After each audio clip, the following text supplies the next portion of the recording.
O Bolsonaro completa amanhã, 1º de julho, 2 anos e 6 meses de governo. Sob forte pressão, principalmente midiática, mas também política, empresarial e popular, para deixar o governo. Os dois outros presidentes que o antecederam e que foram empichados, ou seja, sofreram processos de impeachment, duraram um pouquinho menos que ele. O que mais durou foi o Collor, o Fernando Collor de Mello, afastado ainda em 1992, depois de 2 anos e 5 meses e 17 dias de governo. A Dilma Rousseff passou menos tempo, porque ela foi eleita em 2010, em 2014 reeleita, mas no seu segundo período de governo, ela somente passou 1 ano, 4 meses e 11 dias, segundo essas minhas contas.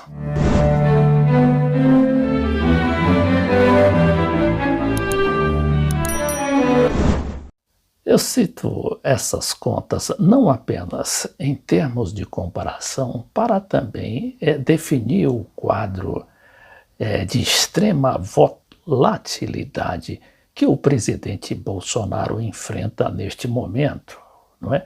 Além da crise política, a gente vê que tem a crise econômica, a inflação aumentando, o desemprego em quase 15 milhões de pessoas. E agora vem essa conta de energia elétrica que vai também forçar ainda mais a pressão inflacionária.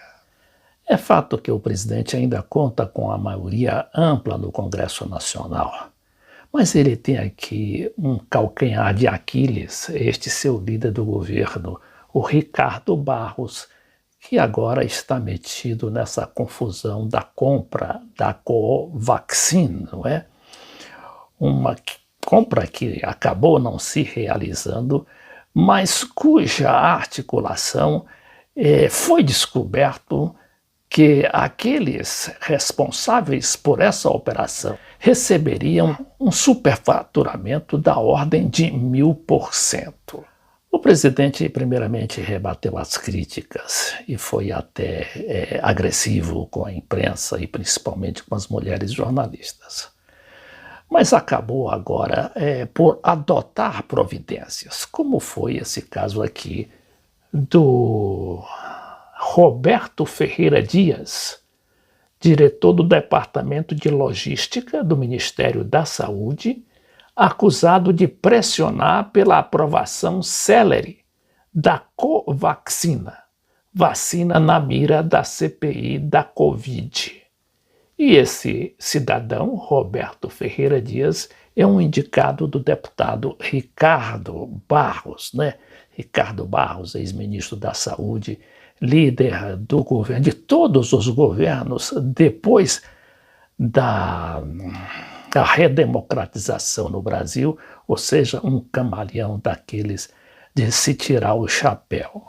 Agora, ultimamente mais calmo, o presidente Bolsonaro tentou se desvencilhar desses escândalos nos ministérios, porque, segundo ele não pode saber o que passa em todos aqueles ministérios, e com razão, não é?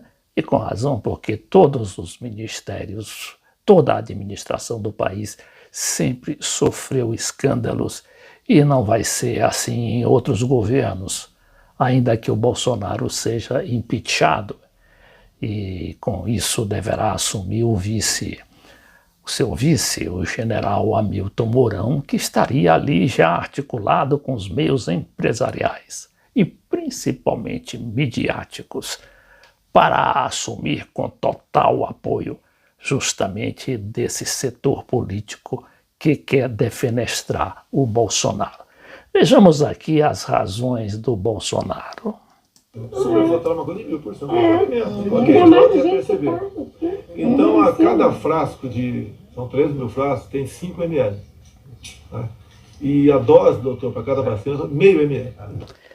Ele aqui tenta explicar essa denúncia da Covid, da CPI da Covid, segundo a qual essa compra que não se realizou, não é? E justamente por causa dessa denúncia, seria superfaturada em 1000%. O presidente tenta aqui argumentar de forma contrária. Então cada frase são 10, assim, então são 3 milhões. Aí são as 10 vezes que deu os 1000% aí, então não tem nada errado ali. E foi corrigido nos outros dias seguintes que o cara teve aqui, que aqui vem tudo quanto é tipo de gente, pessoal. Eu não posso falar, você é deputado aqui, deixa eu ver a sua ficha aí. Iria receber pouca gente. Eu recebo todo mundo. E daí ele que apresentou, eu nem sabia da coisa. Nesse ponto aqui também ele tem razão. Você, para governar, você tem que receber todo mundo, todos os deputados. Os deputados, tem muita gente lá que foi eleito por processos escusos, mas que o Tribunal, o Superior Eleitoral, deu o registro e o deputado foi empossado e a Câmara dos Deputados, o Parlamento, ou seja, os senadores também, aceitaram, não é, todas essas situações, não é, das quais ninguém se livra. Como é que estava a tratativa da vacina? Porque são 22 ministérios, só o Ministério do Rogério Marinho tem mais de 20 mil obras. Aqui ele fala na complexidade das contas dos ministérios, dizendo que o ministério do ministro Rogério Marinho, que é um ministério da integração regional, e que toca a maioria das obras do governo, tem 20 mil obras, segundo o Bolsonaro. No Tarcísio, não sei, deve ter algumas dezenas, centenas de obras. Eu não tenho como saber. A da Damares, né? O da Justiça, o da Educação. Tá? Então eu não tenho como saber o que acontece nos ministérios. Vou na confiança em cima de ministros. E nada fizemos de errado. Exato. Agora os caras botam a narrativa, a vacina fissura o governo Bolsonaro tocante à corrupção. Isso é o presidente falando naquele famoso cercadinho, que é onde ficam os apoiadores, quando ele chega no Palácio Alvorada, Palácio da Alvorada, que é o palácio residencial e onde vive o presidente com sua família. A imprensa que agora a cabeça do líder do governo na Câmara, o deputado Ricardo Barros, aquele camaleão, não é? Que ao longo das últimas 30 ou 40 anos da política brasileira conseguiu mandar através do Centrão em muitas oportunidades e em todos os governos da República desde a queda dos presidentes militares em 1985, que não foi propriamente uma queda, foi uma sucessão normal, política, não é? E constitucional, mas em termos ditados pelos próprios militares, os generais que ocuparam o poder pelo menos 20 anos. Agora vem aqui a Miriam Leitão, não é? A Miriam Leitão, a gente sabe que é porta-voz informal da Rede Globo, a poderosa rede de comunicação e que lidera a campanha midiática contra o Bolsonaro. O que ela diz? Diz aqui que o jogo mudou, né? Primeiro dizendo que Bolsonaro tem explicação a dar. Com a notícia crime protocolada por 3 senadores, o presidente terá que dar as respostas que tem se negado a apresentar desde que o assunto veio à tona. A resposta "eu não tenho como saber o que acontece nos ministérios" não melhora a vida do Bolsonaro. Ele foi informado por um deputado da base sobre o que estava acontecendo. O presidente já começou a ser abandonado e é assim que acontece nesses casos. Bom, e finalmente vem essa notícia aqui da demissão do funcionário do Ministério da Saúde, indicado pelo Ricardo Barros, dizendo que o Ministério da Saúde anunciou nesta terça-feira que vai exonerar Roberto Dias do cargo de diretor do Departamento de Logística.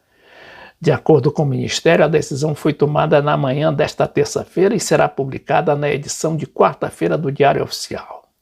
A medida ocorre após virem à tona denúncias de suspeita de irregularidade no contrato para a compra da vacina indiana Covaxin, e depois a declaração de um empresário ao jornal Folha de São Paulo de que Dias teria pedido propina para facilitar contratos de vacina com o Ministério da Saúde.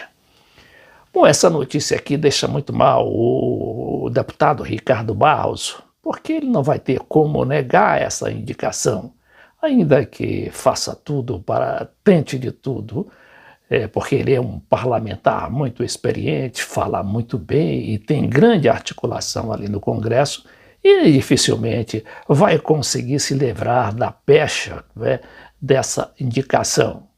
E vai deixar o governo mal. E o que vai acontecer, né?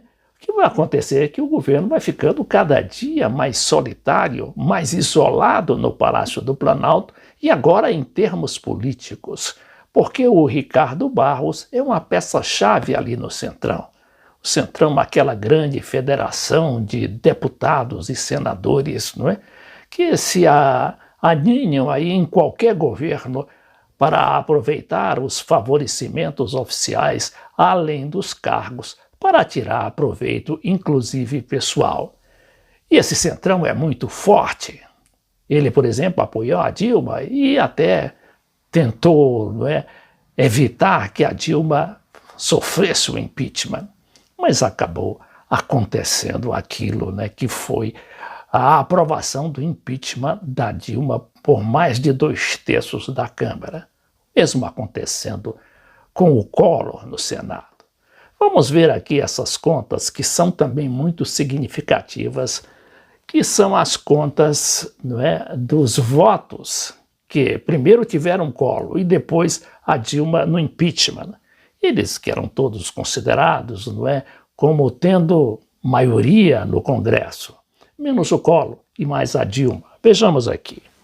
Esses meus dados dizem que o Collor foi afastado da presidência da República no dia 2 de outubro de 1992, depois de a Câmara ter votado a favor do seu impeachment, num processo instaurado depois do Senado.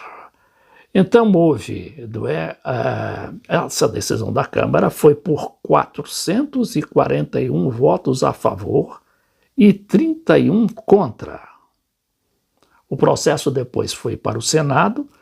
O presidente tentou renunciar por conta de uma carta e chegou mesmo a assinar essa carta, mas o Senado desconsiderou e acabou decretando seu afastamento de vez no dia 30 de dezembro de 92, por 76 votos contra 3. E o Collor, com aquela carta, ele evitaria ser condenado com a perda a suspensão dos direitos políticos. Já no caso da Dilma, ela, na sessão de domingo, de 17 de abril de 2016, pouco depois das 11 horas da noite, foi pronunciado o voto 342, que dava justamente a conta dos 2/3 para que ela fosse impeachada.